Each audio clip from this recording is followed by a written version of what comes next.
and even though I was at the Levi and we had the Shiva and we had the funeral and the Shiva, it was unbelievable to think that he was no longer here. And so I just kind of felt guilty that like I wasn't mourning him. And Shlomo had I met Shlomo when he was giving a shir at Yeshiva Shur Yashuv. I think it was 1998 or 1999. And do you remember the Gemara we were learning?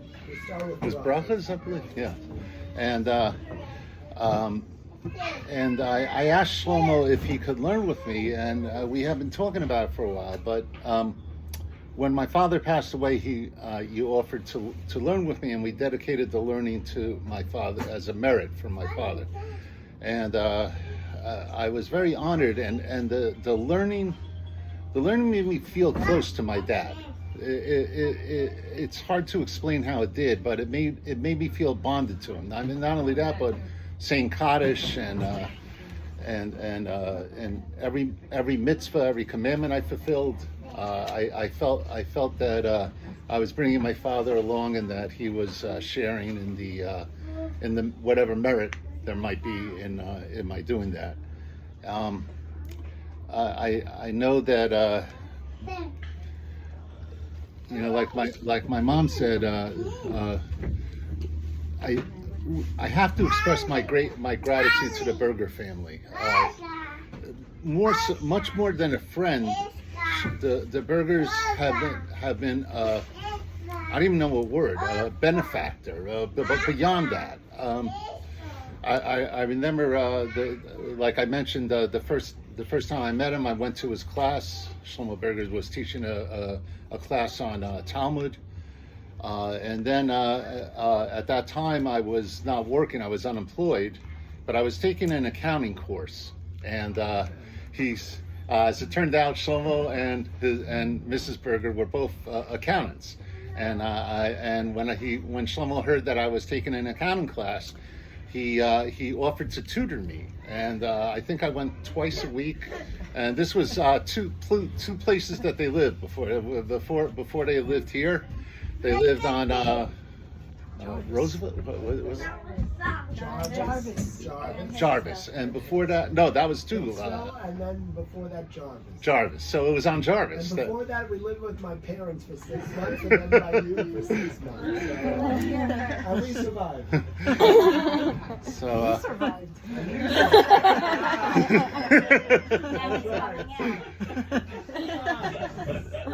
Good line. I always say that. So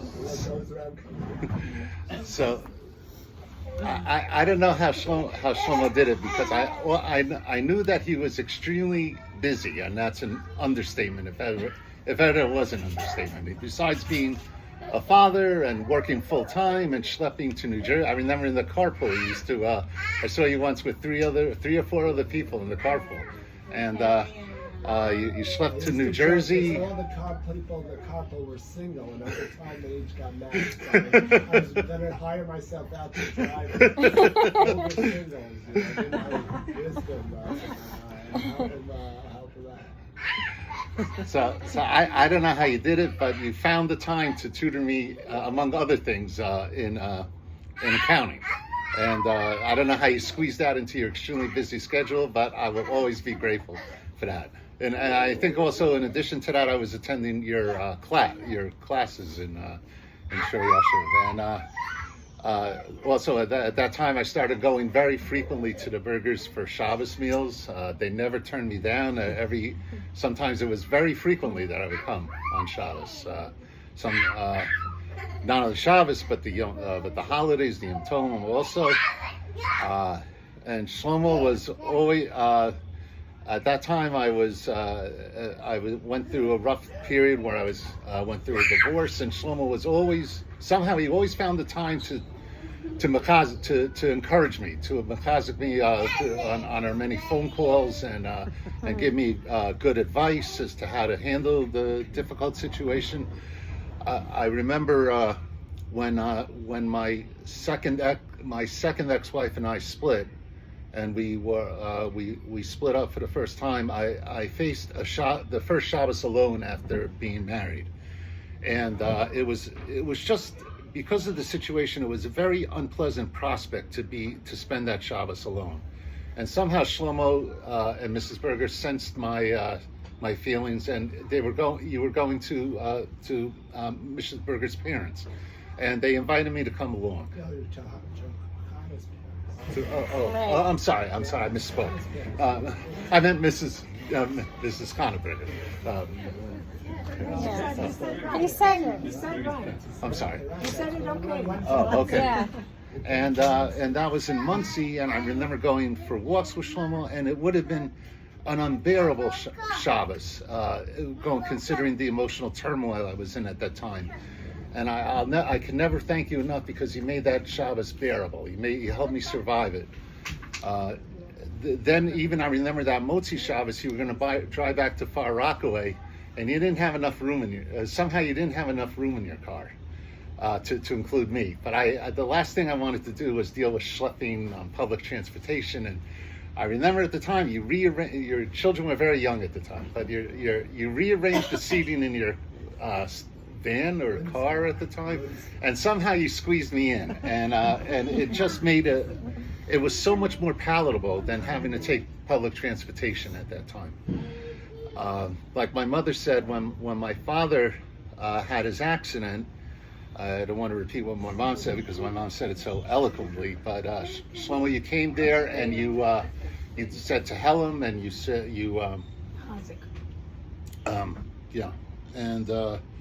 and then there was since then, and then we have the Mishnayos that we're learning together, and also I shouldn't forget, when Han and I got engaged, your whole family helped us prepare the wedding and helped us make the arrangements for it.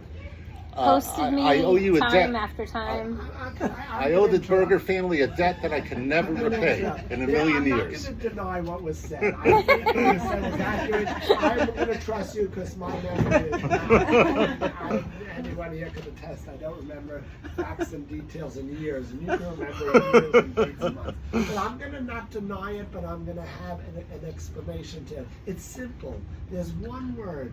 We're friends. So of course, this is what a friend does. A friend is there for you. A friend is there to celebrate and dance with you. And a friend is there when you're in a hard time. And a friend's family is your family. And that's just how it goes. And we're there to help each other out. And we learn together. And I appreciate it. A 30-year friendship. And that's really the answer. And so you're my family. Because I grew up, my parents were each Holocaust survivors. They had no one left, sole survivors from their entire family. Each one miraculous how they survived. And they raised a family. They had to make their own wedding. There was no family to make it for them. They were the people who took separate planes when they went on a vacation because, God forbid, one of them would get lost. They couldn't leave a family without a parent. They had no one to rely on. They raised, thank God, a beautiful family. But they grew up, and one thing they had that I got to see growing up, I had no aunts, no uncles, no grandparents, but I got to see my parents develop close friends. And their friends were there, and that was their family. So my friends are my family too. And so that's the explanation for it. I would get on a plane to go to Florida, and I would help her, and we learned together. Whatever it took, studying and counting, it didn't matter. We're friends, and that's what friends do. So that's really, we should continue to have joyous occasions together and share in each other's Alibi. Probably not too far. A wedding going to be soon in the horizon. Jewish grandmother, James. A nice boy, a doctor, somebody. Also, you made for Tori. You made her for her wedding, her wart. That's right. Actually, you did it twice. So she had a broken It was engagement, more like but a he made it for l'chaim both. the first time. The first time was a l'chaim. I want to share something on the holiday itself.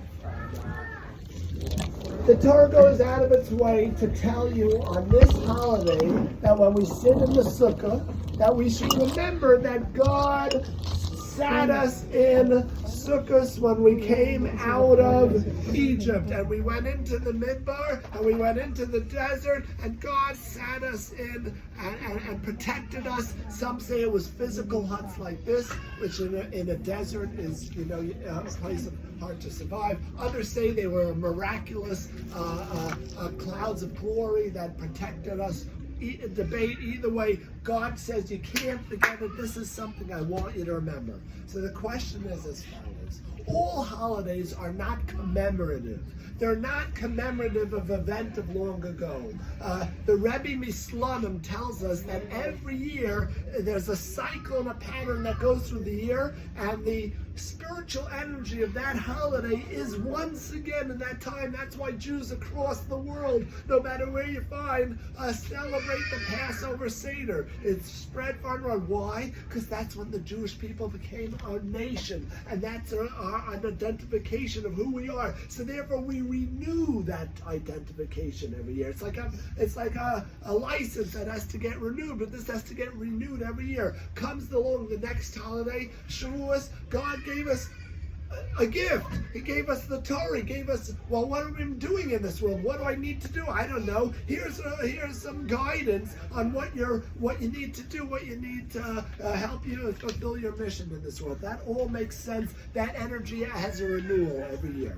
But what do we need to renew and know? That when we were a people and we came out of Egypt, that God protected us in the desert. Why is that? That's an event. That was seemingly a one-time event. So why was it, of all of those three, God enforces or stresses that we should remember that we sit in sukkahs, and that's why we're sitting in a sukkah right now. What's the idea that seems to require a renewal every year and not just commemorative of an event of long ago? Right? And this one more than the other two, which seem to be more fundamental than this holiday. And yet only in this one are we required to physically think about and appreciate. So the Rebbe Mislanim says a beautiful idea, and it's so relevant to today's times, and it'll be relevant, unfortunately, time and time again. The Midbar was a dangerous place. You go into a desert, a nation, and there's scorpions and there's snakes and there's people out to get you, and you don't have arms and you don't have anything and you have no protection. And how are you going to survive? How are the Jewish people? God intentionally took the Jewish people right when they were a beginning of a nation and put them in a situation which they couldn't survive. They didn't have food, they didn't have water, and they were 600,000 people in a desert. How do you survive? And there was only one answer. Nothing, no matter what they could have come up, nothing would have worked. There was no water source for a whole nation. There was no food. How are they going to survive? The elements were going to destroy them. And God said, you rely on me, I'll take care of you. And he put them protective clouds, and he built them huts to stay in, and they lasted for 40 years till they got to the land of Israel. You know what God says, the Rebbe Mislanim? It's going to happen again and again, that unfortunately you're going to be in difficult environments, and the world around you is not going to be friendly, and there are going to be people out there who want to destroy you, or you're going to think that I can't survive. How am I going to survive? And once again you're going to look up in the sukkah and say, I'm not inside in my protective home. I only have you, God, to rely on. And that's the message of Sukkot, that in every single generation you got to know that you may be in a difficult situation, but God is there to get you through. And that was the message that God wanted us to know by sitting in a sukkah. And it was a difficult environment in the desert, and we made it through. And we're in a difficult environment today. The world keeps coming back. History repeats itself. But yet the same answer we have is that if we rely on God, He's going to get us through. And that's something that He wanted ingrained into the souls of the Jewish people. And that's the message of Pesach. So again, I think that Sukkot. Anyway, that's an idea. It was a very joyous evening tonight, and my father's yahrzeit is coming up in a few days, and he passed away on a holiday. And the holiday of Shmini Atzeres is coming up.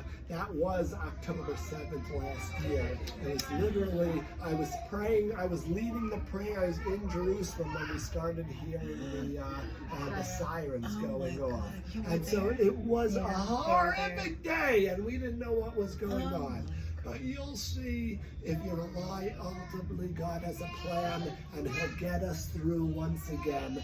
And that ultimately we will celebrate, with the true, with the true redemption. And we should just know that even when we go through difficult times, we're not alone.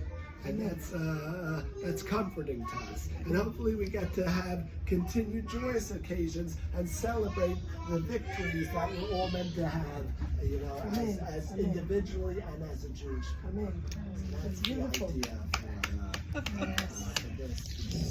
by the Son of, and beautiful. And the most important thing for me is that you should remember is that we're friends. And that's it. They're all friends and we're all friends. Okay,